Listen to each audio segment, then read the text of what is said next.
you see this person's perspective, Right. but can you see beyond this barrier that is in front of you right now? And we do get to that place of gratitude and actually appreciation. Now, it takes us refusing to stay in a victim mindset in order to do that.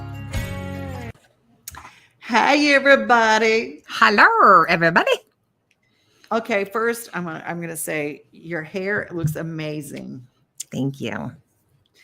I And love it. I decided to yeah, let my bangs grow out, and then I thought, why not cut my hair to match my bangs? So I came home from work one day and grabbed my grandma's scissors and just chopped it, and here we have it. And I love I it. know. And and you sent it to me, and you said I did a thing, and it's just like I love it. I absolutely love it. It looks really good. Thank And you. that got me started thinking about, sometimes you have to do something to kickstart yourself, and you just hit a place and you just go, you know what, I want to do something different, and I Mhm. can.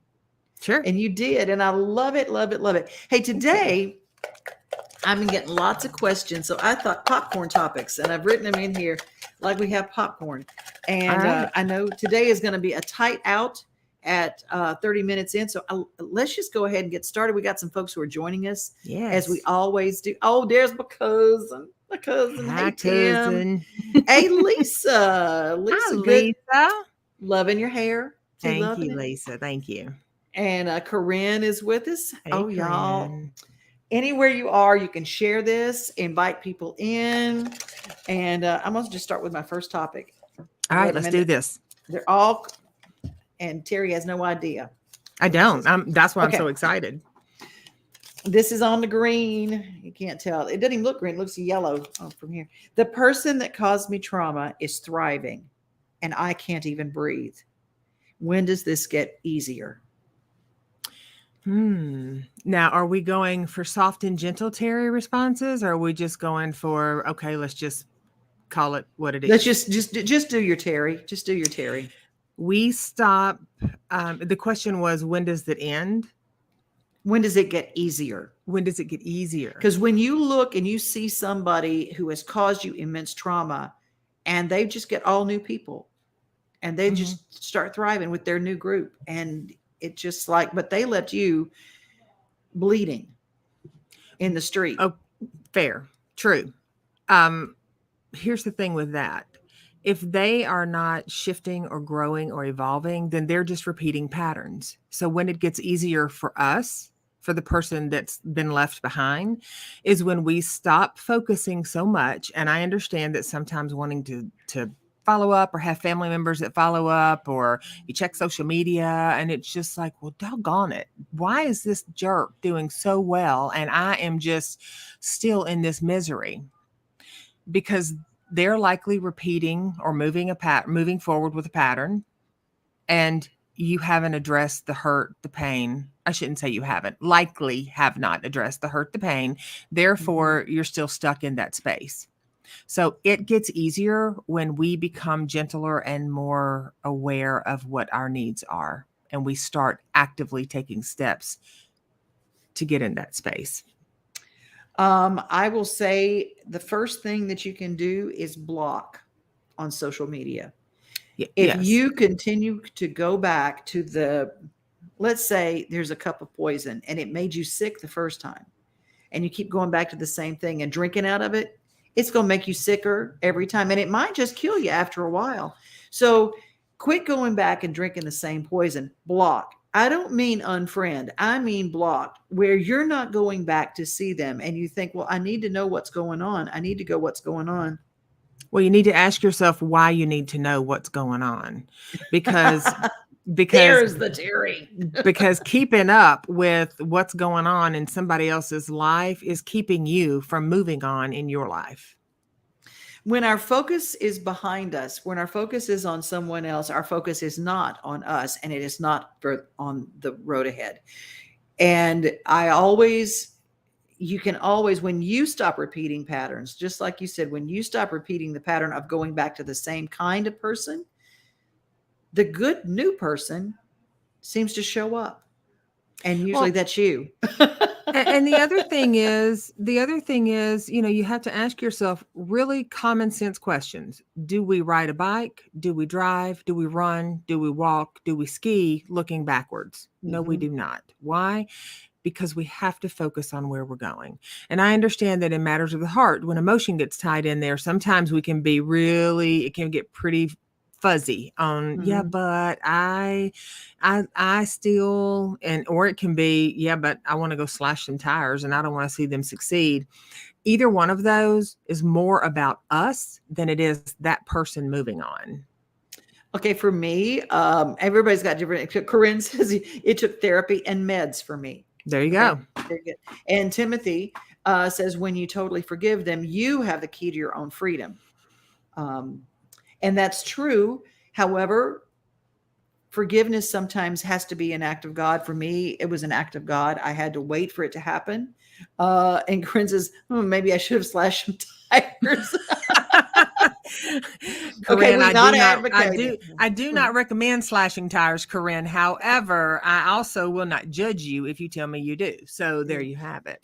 Well, the police will. So don't do that. I'm just saying, don't do that. But I signed up. Now, this is a goofy thing. One of the first things I did was I signed up for a boxing class. And it really helped. All that stuff. And I blocked on social media, just blocked. And literally, they don't I don't say their name. Don't give the power to that. The question if somebody asks about this person, I just go, I don't know. I have no idea.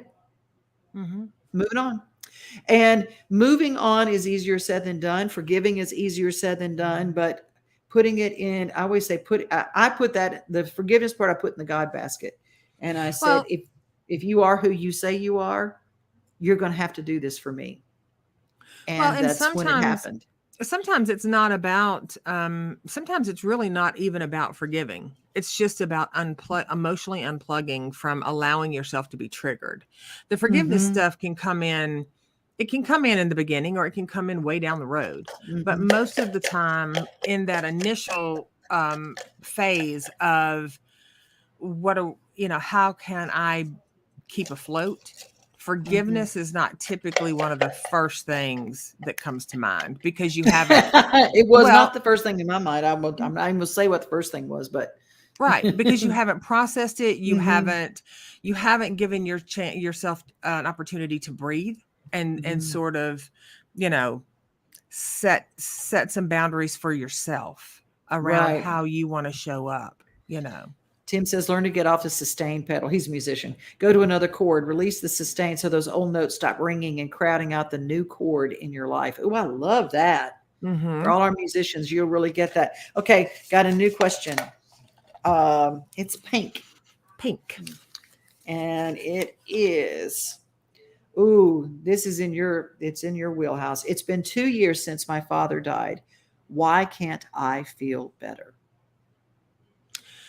Well, I tell people often that grief is like a magnet to all of our losses, our unresolved, our grief is like, well, what comes to my mind is when I was little, there was this little, and if you guys are anywhere in your late 40s, early to late 50s, you'll get this. And if not, you'll still get it too, but you might not know what I'm talking about as far as the toy. There was this little thing, this little sheet thing, and it had a man's face on it. And you had this little red pencil, and it had all these little shavings at the bottom. And you would grab the shavings and you'd pull it up and you'd make eyebrows or a mustache. Oh, yes. I love that. You know what I'm talking about? Okay. So that's grief. Hair or a beard. Okay. Yes. Yeah. Grief is the little pencil. And all of our unresolveds are those little shavings that just sort of scatter about our life. When we have a large loss come in, what will happen is our core memories, our superficial memories, subconscious memories, and all of unresolved pains or hurts, that loss will sort of scale across the top of that, almost like a little wrecking ball type thing. And it just picks up those other losses. And everything sort of sticks to that. So it can make it more challenging to tease out and allow ourselves to start feeling better based on the gifts that we have in our grief and the memories that we have of our loved ones, um, rather than staying in that heaviness. And if we have had a life where there is a lot of unresolved heaviness, then that particular time when we lose a loved one or a loved one transitions can become even heavier. It's not that we love them any less or any more. It's just that all the other things that are unresolved sort of pack in there and keep us in this stuck position where it's easier to not feel anything, even though we can't not feel the heaviness, than to actually start shaking some of that free. Does that make sense? It does. It does. And I will tell you from personal experience, because that's what actually drew Teri and I together. Teri reached out to me when my father passed, and I did not respond. Year number 2 is when it hit me like a ton of bricks. As long as I ran the first year, I ran on adrenaline, and he was still there. In my head, he was still home. He was still around. But when it hit me, I went back and reached back out to Teri and I said, I'm having trouble. I'm having trouble. And year 2 seemed to be the time that was when it really, this person's not going to be there for another Christmas. This person is not going to be there. And I think that we have to let ourselves feel what we feel, but don't feel bad that if you're in year number 2 and it's still with you, you don't have to feel bad. It's not unusual. We'll just get over it. They're not here anymore. Go live your life. It's not as easy as that. But if you are in the 2-year plus mark and you're still having trouble, I will say reaching out to someone who deals with this as a specialty like Teri, it's paramount. It's just paramount. I don't know. And I tell everybody that Teri saved my life, but I had and it wasn't just I was sitting around crying over my dad all the time. It was popping out in other ways. Grief pops out in I was functioning in that I got up and I went places, but I looked like 50 miles of bad road. I wasn't me anymore. I didn't look like me anymore. And those are some of the things that are keys to you when you look at yourself and you go, I don't recognize me.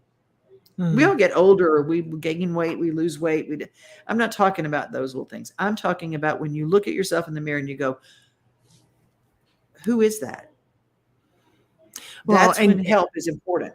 And grief has a way, and I say grief, and this can be any kind of losses throughout our life, has a way of desensitizing us so that we don't really recognize that what's missing in our life is us. Like we don't realize that the missing element in our life is actually us, that we're missing. We're there and we're going through the motions and we're being happy because we're supposed to be happy, but we don't feel it. We play the part, but we don't connect to it. And a lot of times what I find when I'm working with individuals who are in some really deep grief is there is a resistance of moving through that, because in our culture, there is when we move through it, there's an ideology that we must be over it or we're moving on with life. We're never without them. We never fully move on and they are not a part of our life. That's just impossible. But we can move on and start enjoying life and still sharing from a spirit place with our loved ones. And we can give ourselves permission to be happy. And in those moments where you turn the radio on and a song comes on, or you open a drawer, or a whiff of a cologne or a perfume or sawdust or whatever it is that reminds you of your loved one permeates your energy field and you feel it, take a minute just to be with that and to be grateful for it. And if you cry, It's totally okay. And if you don't cry, that's totally okay too. Mm-hmm. Yeah, and there's a lot wrapped around the axle of grief, and I was blessed with a perfect dad. Actually, Tim, I think Tim, I think you were at my dad's funeral. Just a perfect dad. Um, but grief for the dads that weren't perfect, the dads that were actually horrible. That's a whole different kind of grief. That's a whole different kind of processing. And let's touch on that for just a second. Okay. When okay, there's a scene in House of Cards where the character played Frank, the Frank Underwood, goes to the grave of his father. Everybody else is gone. He's done all the things. He's been Frank Underwood. And then everybody walks away. And then he says, I'll be right with you. And he takes out and pees on the grave of his father. Mm-hmm. And I thought, it was so telling, because to all the appearances, okay, when everybody was gone, it's like he had this closure, and he was so angry with this person who had passed, and he was angry. How do we deal with the person who was mean, who was awful, who's the parent or the person that in that passing? Well, reconciling, I work with folks around the littles, right? So reconciling what we need to reconcile within ourselves is going to allow us to be at a place where we can let that person go, whether you're letting them go with love or whether you're pissing on their grave. I mean, there's no judgment there to how people do it, but I will say this. I see people all the time that'll say, I've made peace with my parent that has passed on, and they weren't nice, and they were cruel, and they were mean. And then they sit in front of me, and I watch them, their face gets, their face gets, flush, and they get just really, they start to get bent. And that's not making peace. That's not forgiveness. You haven't done anything but pissed on somebody's grave. You're still carrying it with you. And there's nothing that says that you ever have to get to a place where you want to forgive somebody. I mean, the fact of the matter is people die. And when they die, they're not in your life anymore. And sometimes that is a relief. And sometimes it's a very heavy thing to carry. Most of the time when a parent has been an unhealthy parent and they die, their adult children are really pissed because they didn't ever get to say what they wanted to say as an adult. I say, find a professional that can hold space for you while you can do that in a safe way without judgment. And without peeing all over the office, and do that in a safe way where you're getting your point across and you're freeing yourself. Because if you're still angry years after a parent has transitioned because they were mean to you when you were younger or when you were growing up, then you're the one, and I know people will not like this, and I am totally okay with that. You're the one abusing yourself at that point. You're the one abusing your littles at that point. And that's sometimes not easy to digest. And I'm not saying that what parents have said, done, or how they've acted is okay. I'm saying that you have to love yourself enough, or at least like yourself enough, to lean into not being encapsulated by those invisible shackles from a parent who is now gone. Because at this point, you're the one holding the happiness. You're holding the reins to your peace of mind, to your happiness, to your being content in life. That is so good. And it's so true. A lot of people are joining us. Cheryl Ricker, who is an incredible author. I want to tell you that we met. I did an audio narration for a book that she had written. She's got a book called Josiah's Fire. I'm just going to tell you right now, you should read that book. And Candy joins us. Hi, Candy.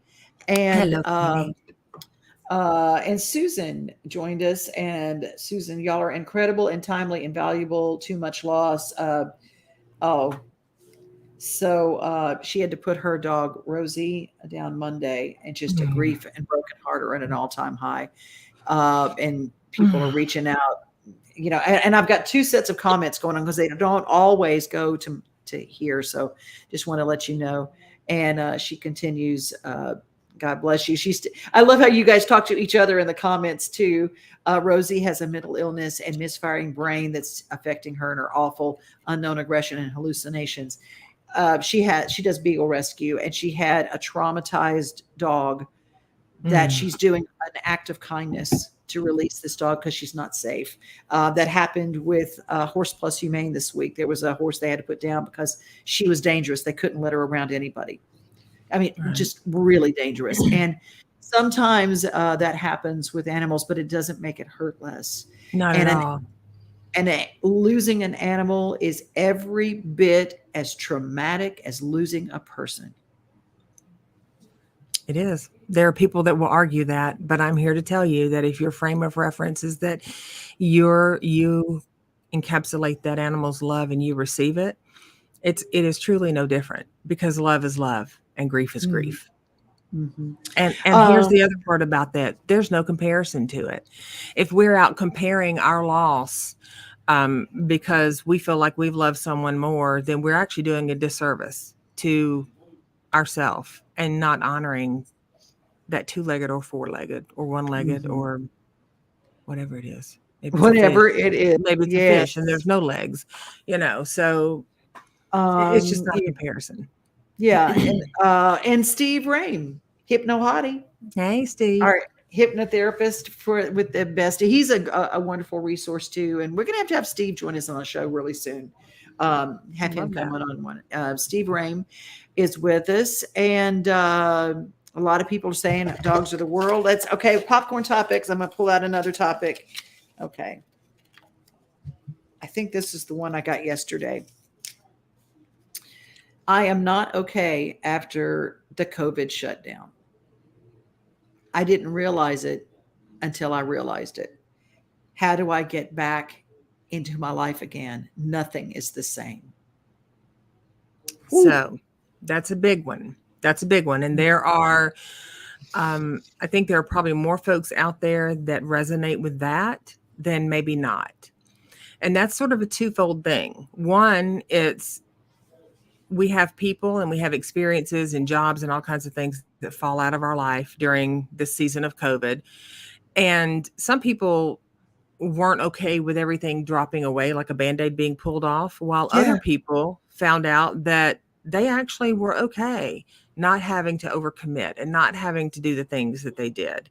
But now we've got into such a virtual, and not completely, but we've got into a very virtual world where people took that time, and many people went insular. And so they started just shifting and cutting people and things out of their life. I would say first, if you find yourself feeling isolated, feeling lonely, feeling alone, I would say reach out to someone who can support you in that. Many times people will say, I don't have the money, I don't have the time. Create the time and ask for help financially with the money. Like if we ask for assistance and help, we will often get it. The other part of that is we get stuck mentally, emotionally, spiritually when things were already, and I'm by no means saying that this is a characteristic of whomever that question came to you by way of, but there was probably stuff going on prior to COVID that when COVID hit and everything was ripped away, then the issues started oozing forward, so to speak. So working with someone to figure out what it is that helps you feel plugged into life.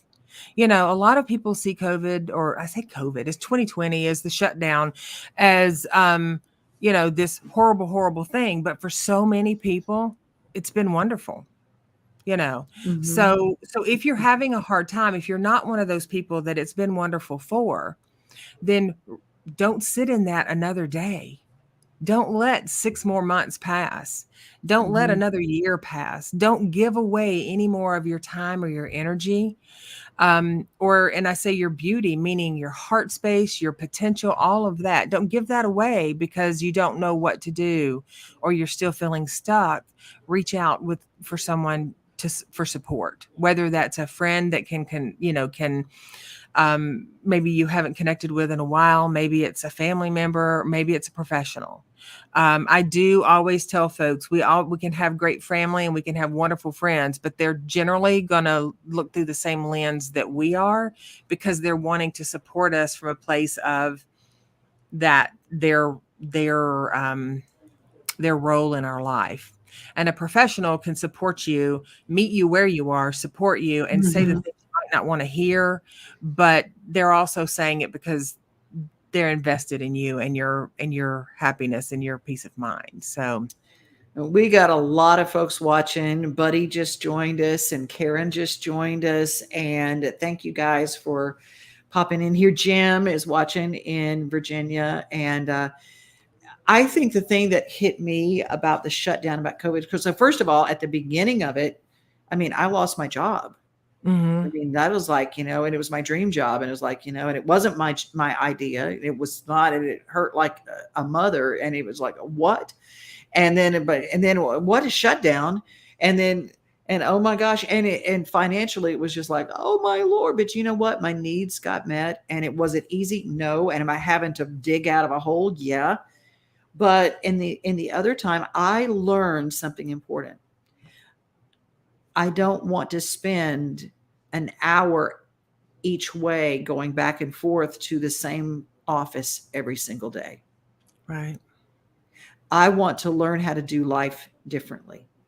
right. I and we can do that, and finding ways to remain passionate about something. Mhm. Even if the thing that we lost what we were passionate about because of the shutdown, whatever, it might have been that lifelong dream. I had friends that opened restaurants and then Yep. shut down, Mhm. and they lost their dream. Okay, get a new dream.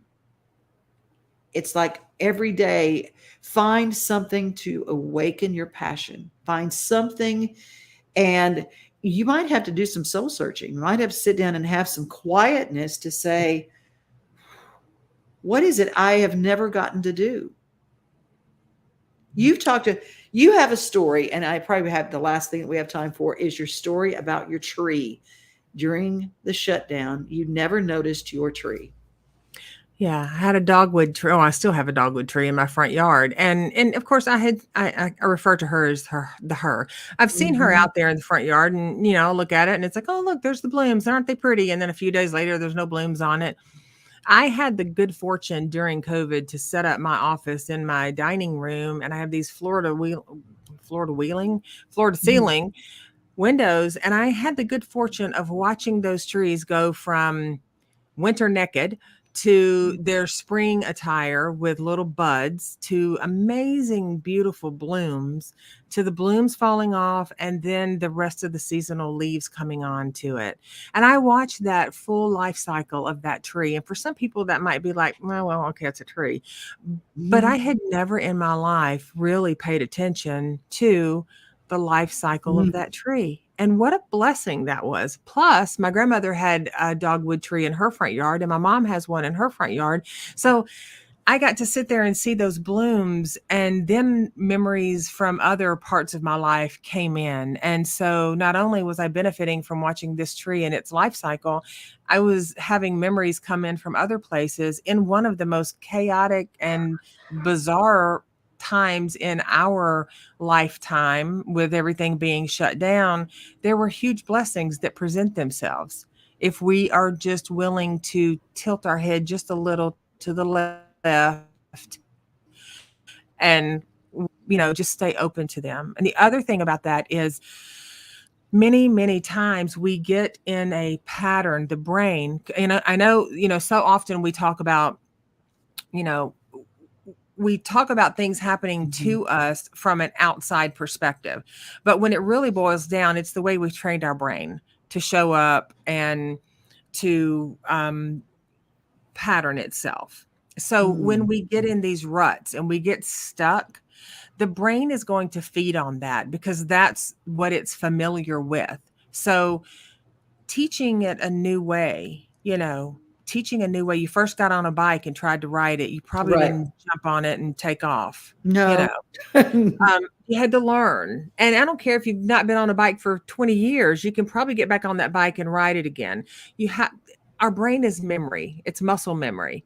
If we're willing to take the time to train it to do something different and to release the things that are holding us back, I guarantee you can shift. You can make those shifts and those changes, and you can live a different life that maybe you never even imagined yourself living. Man, so many people are sending some really nice thoughts, loving the whole idea. The tree was it. Well, that's it Mhm. for us today. I know that you've got someplace to be, and I do. I'm following up with my cardiologist today. When I had all my heart stuff a few weeks ago, they assigned me a cardiologist. So I am going to see Henry Jennings III at Vanderbilt. If y'all know him, just text him, tell him I'm on my way. And yeah, so I'm looking forward to it. prayers up, prayers up. Hey, you know what? I'm ready. Let's just do this. Let's Whatever this just is. I don't even do know it. what the hell this is, but let's do it. Let's just do it. That's right. Well, That's we're right. here each and every week at Wednesday. Today was a popcorn thing. If you got a question, send it to me, devonodea at Gmail, and we'll do some more of this. And hey, our trip to Ireland. If you go to my Instagram page, the link is at the top, and I'll put some stuff on my Facebook page. If y'all want to go, we're going to go April of 2023. The shutdown happened in 2020, right after I took a group to Ireland, and I've been waiting to go back. And y'all come go with me. We're going to take a whole group over there, and no matter where you are, you can sign up, put your deposit in, and I'm going to start a private group on Facebook so we can get all excited, maybe get t-shirts or something that match, because that's who I am. That's who I am. We're going to be I the love people. that about you. I know. I'm all of it. I'm going to have an umbrella with this. I just said it just like my grandma, the umbrella. The umbrella. Umbrella with a thing on the top so I can go, follow me. We're going to Ireland. There you go. All right. Take us home, Teri. Yes. Well, thank you all for joining us, for sharing with us, and just for being a part of our Wednesday. And if you have any questions or comments, please leave them below. If you're watching us on the replay, hashtag it replay. And until we see you again next week, please increase your peace and take time to create a memorable day for yourself. And hi, Elizabeth. Hi, Elizabeth. Hi, Elizabeth. I miss telling you hi.